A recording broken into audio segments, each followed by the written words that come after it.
Hello and welcome back to Cinema Rules. My name's Tom and way over there in the distance we've got Sean. Hello. Before we get started, feel free to leave a like and subscribe on the video if you enjoy this content, and check out our full-length reactions over on Patreon in the lowest tier where you can vote for the films that we watch and react to on our channel. Without further ado, The First Omen.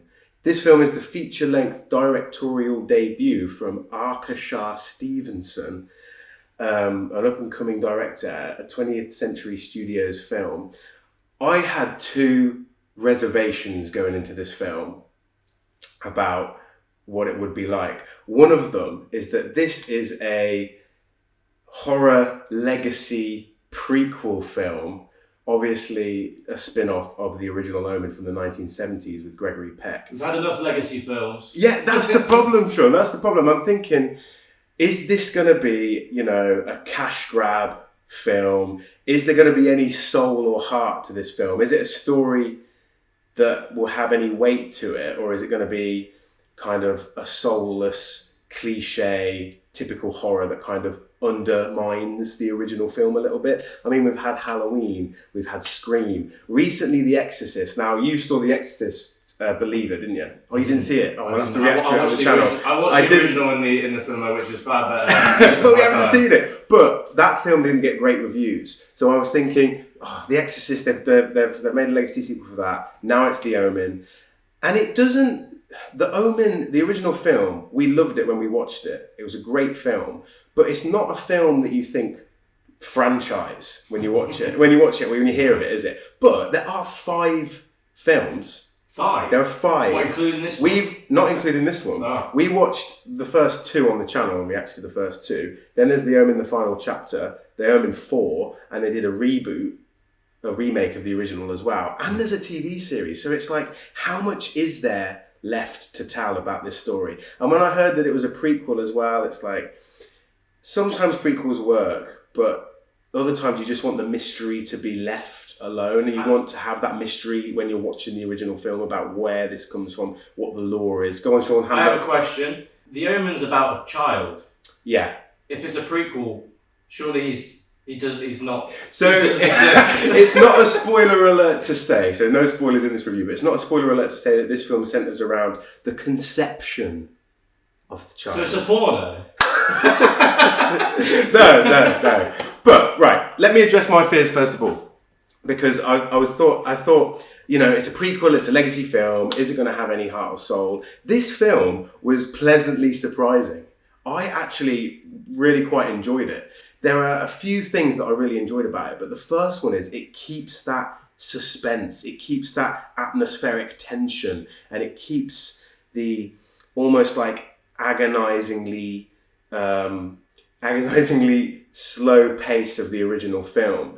But it still has the shock, it still has the horror, and it still has that really quite brutal scenes as well that underpin that tension and suspense. So it's really atmospheric. It's not a cliche film. You don't have those moments with, there are jump scares in the film, but you don't have those cliche moments where you're expecting the kind of the jump or the fear or the dread. The fear comes through in the tension, in the suspense, in the atmosphere. This is one of the most, I promise I'm being truthful when I say this, it's actually one of the most beautifully shot films that I've seen in ages, especially for a horror film as well. Partly that's down to the setting. It's set in Rome, and obviously it's going to be beautiful. I could point a camera out the window in Rome and get a beautiful shot. But the lighting, the cinematography, it builds an atmosphere that creates that sense of dread and suspense. The main character is played by an actress called Nell Tiger Free. Cool sounding name. She was in Game of Thrones in a bit part, but she's also one of the standout kind of bits about the film for me. Her performance is really believable. She plays a nun, another nun horror film. We got what was that one recently with Sydney Sweeney, Immaculate, wasn't it? Yeah. But she really plays a believable... She's hot, by the way. She really plays a believable role and sells the part. It's a classic example of a protagonist that doesn't know what's unfolding and what's happening. So you feel like you are there with the character and you're empathizing with the character on that journey. As well as that, you've got performances from Bill Nighy, and Charles Dance is in this as well. Bill Nighy's in it? Bill Nighy's in it, yeah. Really? He's really good in it, actually. And Charles Dance is in it from Game of Thrones as well. You know him? Played Tywin Lannister. Yeah, he's a good little part in it.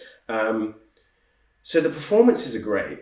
The cinematography is great. It's a slow burn. You do get the odd cliche moment, you know, like the drawings of a little child, or like when there's a little child being creepy and stuff like that. Okay. But this is a film, for me, I think this is actually, apart from maybe Doctor Sleep, which I quite liked, it's the first legacy film that I actually feel like makes sense. It pays homage and respect to the original. And it crafts an atmosphere that, I don't know how to explain it. I'm going to explain it like this. Obviously, it's a supernatural film, but the way that it's played out, it almost creates a sense of believability for the audience. It's grounded in realism. It's grounded in realism, and I think that's partly because of the cinematography and the performances. But this director, Arka Shah Stevenson, her first feature-length film, young up-and-coming director, I think she's great. I'm really excited to see what she produces moving forward and what she goes on to do, because a lot of up-and-coming directors have their start with horror like this, and to have, you know, good performances and good cinematography with a horror film, it pulls together in a good atmosphere. The Omen for me, the original Omen for me was a little bit more of a, it was a horror, yes, but it was heavy on drama. And family. Yeah.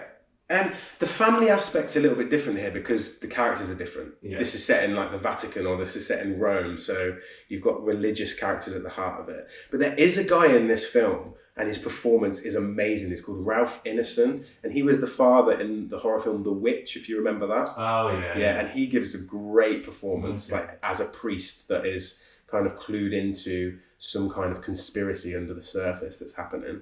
But every aspect of it, it's well crafted. I mean, the soundtrack's great. It reminds me of the original. You've got these kind of vocal choral kind of chants that really creep you out. And as I said, it takes you in directions that you don't necessarily expect.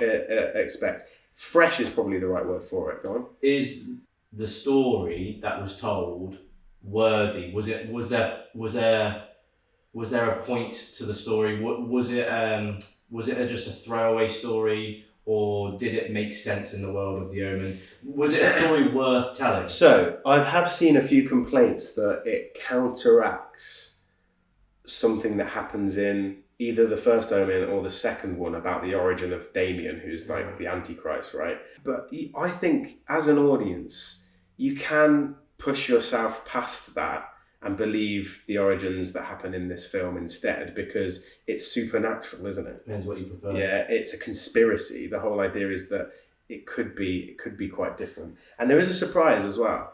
There is a surprise.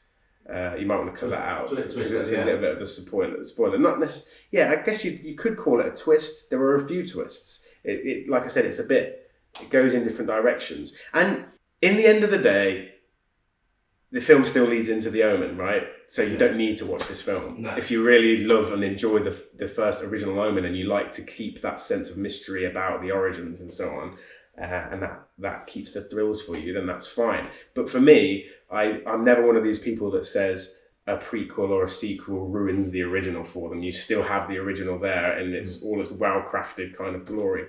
But as I said, I'm glad that I finally got a legacy film that pays homage and is respectful and is just well crafted. So not as good as the original, I don't think, because the original's an original story, isn't it? If there's one thing I think we do need after all this legacy horror, it's more original horror, more original stories. But a really enjoyable time, really great film. Let us know if you've seen it, what you think of it in the comments below, and let us know what you think of the Omen franchise as well. I mean, there's, as we said, 5 films. Is the third one worth watching on the channel for us? The fourth one? The reboot? Let us know. Check out our reactions to the original Omen now on the channel, and the Omen 2. It's not even called the Omen 2, it's called Damien the Omen 2. Yeah. Which I always thought was really weird. But let us know. And we'll see you in the future on our quest to watch every film ever made. Thanks for watching.